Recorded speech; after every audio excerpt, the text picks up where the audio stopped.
So I have severe epilepsy and have a service dog Onyx. Now Onyx does have time to cuddle and relax and be at rest and just be a dog. But when he is working at keeping me alive. He saved my life multiple times. Now my friend has been coming over a lot recently to visit. I love her but have an issue with her husband. He's one of those types who harbors the belief that if he's a man it makes him superior to women.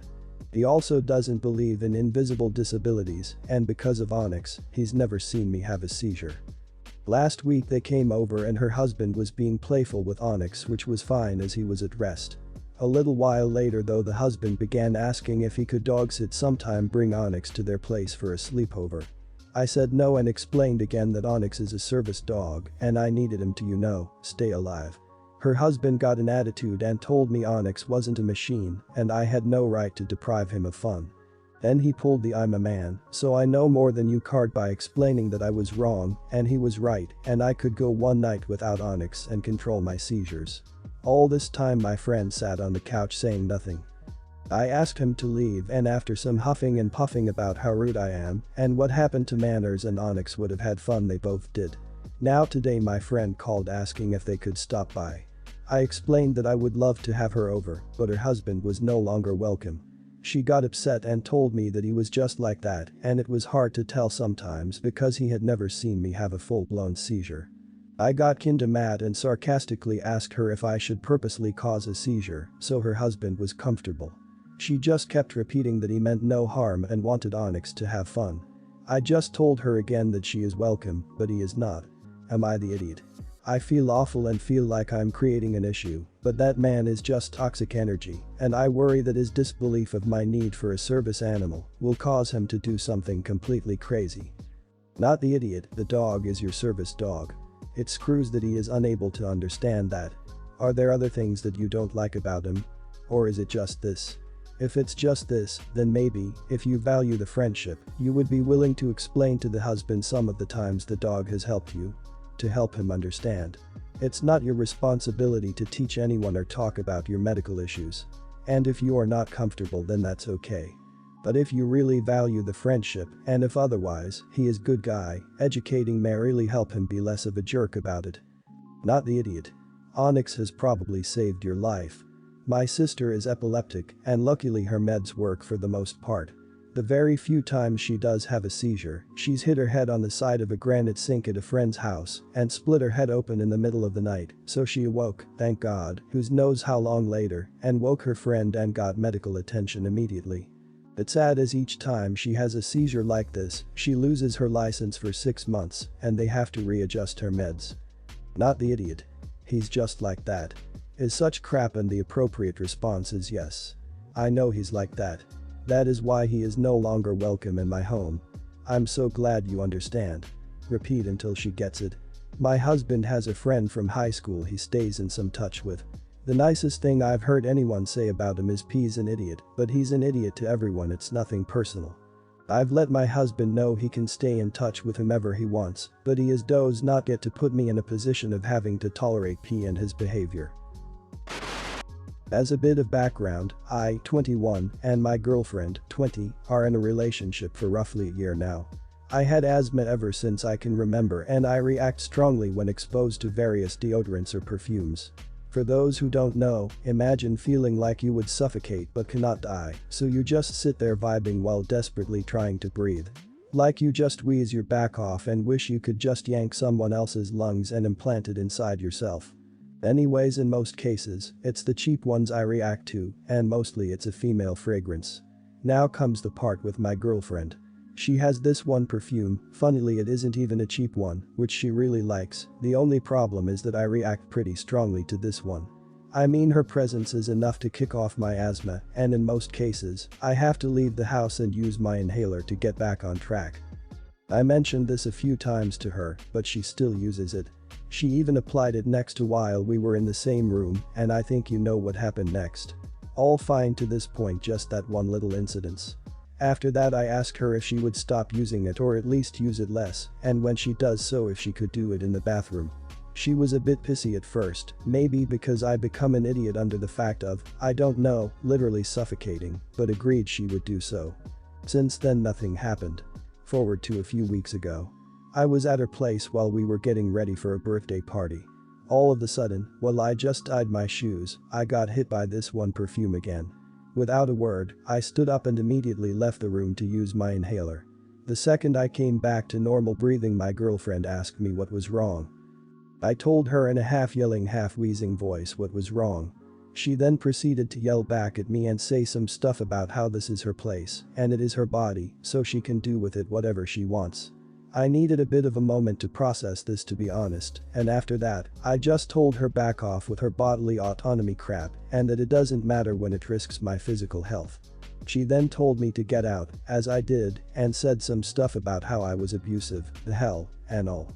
Naturally, I didn't went to the birthday party, but the next day I woke up to a bunch of messages of mutuals saying I am an idiot because I would be controlling, and basically the same crap my girlfriend told me.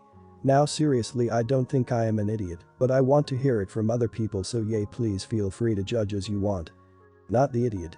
She clearly doesn't care about you or the fact that you literally cannot breathe because of her perfume. If her bodily autonomy is so much more important to her than letting you breathe, you should let her take that bodily autonomy elsewhere, far, far away from you.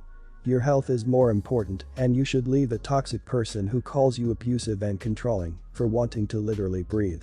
Also, she's manipulative. Your mutual friends are probably ill-informed and don't know your asthma kicks in with a single whiff of her perfume.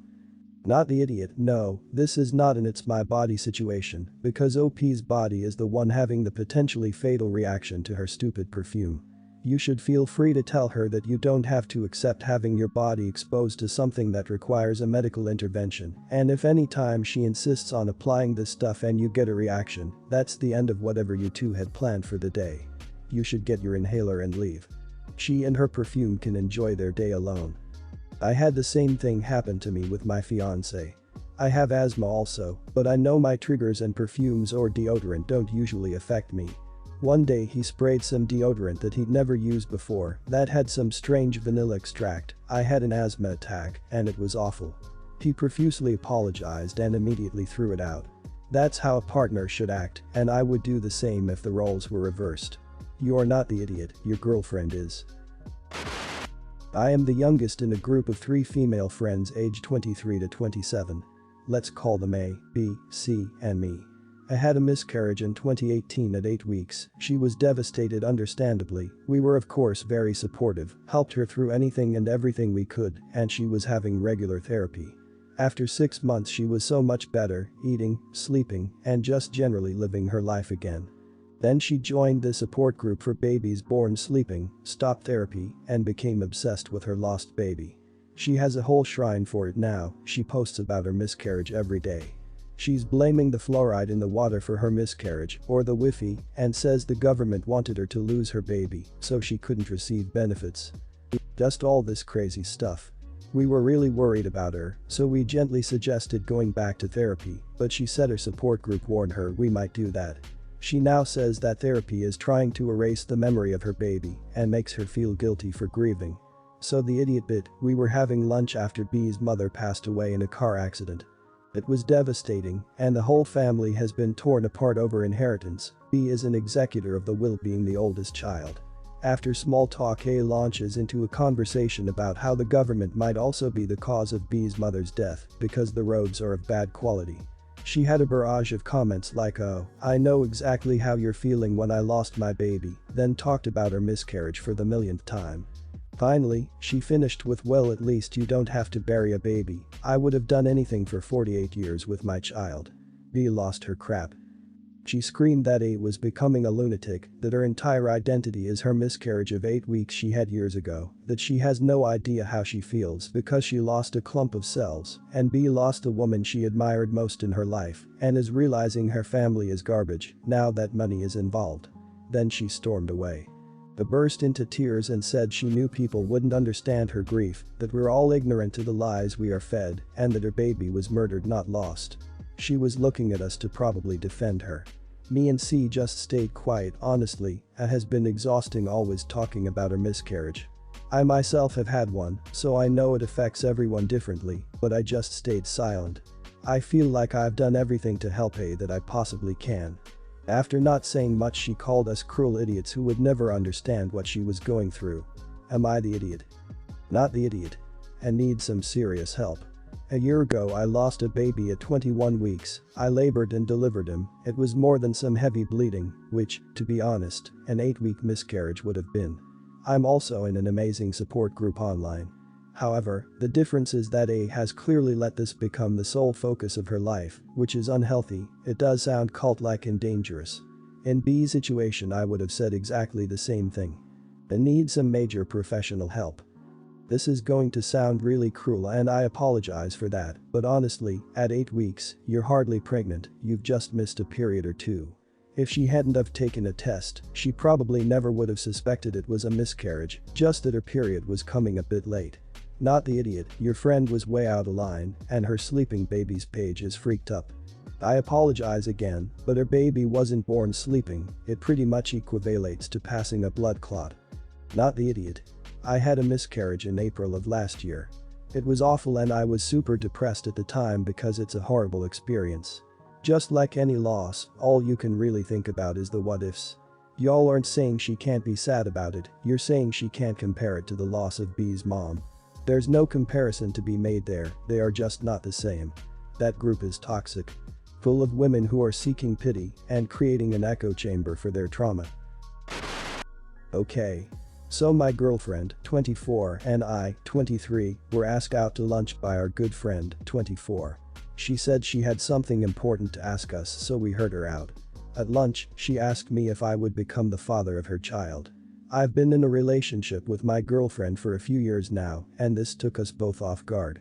Basically, she said she wants my genes for her kid. I knew she had a crush on me for a while now, but I didn't have any clue about this. To make the situation worse, she doesn't like the idea of donation and just wants to have a one-night stand with me in order to get pregnant. My girlfriend was understandably livid.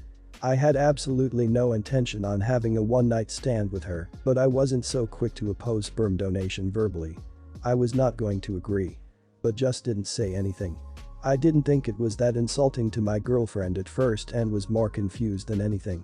Both my girlfriend and I weren't planning to have any kids or anything like that, and our friend promised us I could sign a contract so I could never be held responsible for child support.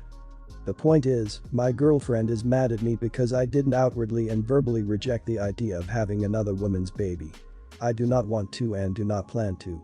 I'm just baffled by the whole thing, but apparently, I'm an idiot for not being so quick to reject this. Again, to clear up the confusion, I never considered being a donor, just didn't say anything. Am I? Should I be so quick to say of course not? Am I the idiot for not saying no abruptly? I said I wasn't going to sleep with our friend, but my girlfriend still hates this whole idea. I haven't decided what I'm doing yet. I'm just confused. Sorry if this makes no sense, I'm still a little out of it. You're the idiot. And you're an idiot if you agree to this. This donation is the golden handcuff, this chick will have you in her life forever through a child. Don't flatter yourself that it's your amazing genes she wants. She literally wants you in her life for as long as possible, and this is a great way to do it. And to potentially get child support out of it. Props to your girlfriend. You should probably marry her, so she can continue to advise you against even considering really dumb crap like this. Not the idiot. If a girl asked my husband this, he'd probably either laugh or be so shocked he says absolutely nothing. This is such a weird situation. Like something from a terrible movie or TV show. Based on updates, this girl clearly just wants to make love with you under a false pretense of having a kid. She's an idiot for even asking you to donate. There are plenty of donors at alleged donor bank. She can make her happy there. The whole thing about genes is crap. You have no idea how any physical genes are going to turn out. She needs to get over herself. Not the idiot. Hasn't your girlfriend ever heard of being in a state of shock? When I'm shocked, I don't always respond right away. It takes me a while to process something, and the more bizarre it is, the longer it takes my brain to muddle through it and cobble together a response. Also, I would end the friendship with a woman who wants to get pregnant by you. I think her request was very disrespectful of you and your girlfriend, and I wouldn't trust any contract she would set up, especially if she has a history of a crush on you. Background info. I, 45, was born in Mumbai and moved to the United States for college, where I met my husband, 46. We currently have one daughter, 12. My mother has moved in with us during the pandemic as she feels safer here. My mother is very old-fashioned and believes that a woman on her period is dirty and shouldn't be allowed to worship, handle food, or touch plants. I am firmly against those beliefs and do all those things, regardless of my period. My husband also doesn't believe in all that. The problem starts here. My daughter started her period yesterday and told me. I luckily had her prepared with information and I kept extra pads in the house for this reason. When my daughter came out of the bathroom, however, I told her to hide her period. This essentially meant that I wanted her to keep her pads in her room, wrap up any used ones very tightly, toss them into the trash discreetly, and take the bathroom trash out every day. I also wanted her to not talk about her period near her grandmother, as I know she would freak out and start forcing my daughter to conform to all her crazy, old-fashioned demands, as she did to me when I was a girl. I have also been hiding evidence of my period while my mother has been staying with us. This made my daughter upset. I know this is partly because my husband and I have both taught her that there is nothing shameful about her body, and telling her to hide her period is going against that, but I don't want her to become a victim of my mother's constant spewing of nonsense. My daughter loves to help me cook, work in our garden with her dad, and she occasionally prays with my mother in the mornings. She doesn't need to be barred from the just because her body is functioning correctly. So, am I the idiot for telling my daughter to hide her period? Not the idiot, family dynamics are hard. Sometimes it really is better to just make the easier choice than to have a full family war about something no one is going to change their mind on. I wonder if all the "you are the idiot" people confess everything they do that their parents wouldn't approve of. Surely some things you just don't share because why upset everyone? Life just isn't that easy. It's good of you to care for your mother. I do think your daughter will understand when she gets older.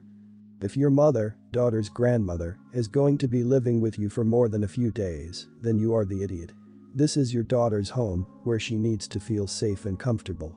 You can't tell her one thing, that periods are natural, and not to be ashamed of, and show or force her to do another, hide your period and be afraid, and expect her to feel comfortable or benefit from what you are saying. If your mother is living with you for an extended period, it is time to stand up for what you, your husband, and your daughter believe in. I am not going to call you an idiot because I know how desi parents can be. You are probably choosing the easier way out rather than confronting your mother and subjecting your daughter to unwanted things. But you need to stop telling your daughter to hide her periods. She is 12 and making her hide her periods might make her feel like she is being shamed. Don't make her go out of her way to hide it, and if your mom raises an issue, put your foot down and have a conversation with her. You need to do this for your daughter.